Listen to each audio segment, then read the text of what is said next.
假如你活到83歲，83乘以365等於3萬日，即係話一世人都只不過係得3萬日啫，減去咗瞓覺嗰1萬日，剩低得返2萬日。20歲嘅時候咧，得返15200日；30歲嘅時候咧，得返12700日；40歲咧，剩返10300日；50歲嘅時候啊，得返7900日；60歲啊，5400日；70歲嘅時候咧，得返3000日啫；最後80歲，得返500日啫。當數字擺喺面前嘅時候，真係覺得人生太短暫啦！100年之後，冇你，亦都冇我。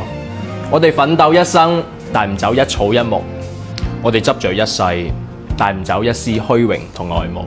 既然生命咁短暫啦，點解我哋仲要嘥咁多時間去同人嘈啊？仲嘥咁多時間去傷心，更加唔好嘥咁多時間去同人斤斤計較。點解唔用多啲時間去好好咁去愛，好好咁享受呢？始終都係嗰4句說話：活着先係勝利，賺錢只係遊戲，健康先係目的，快樂先係真諦啊！無人如我幸運，行懸崖你亦伴我行。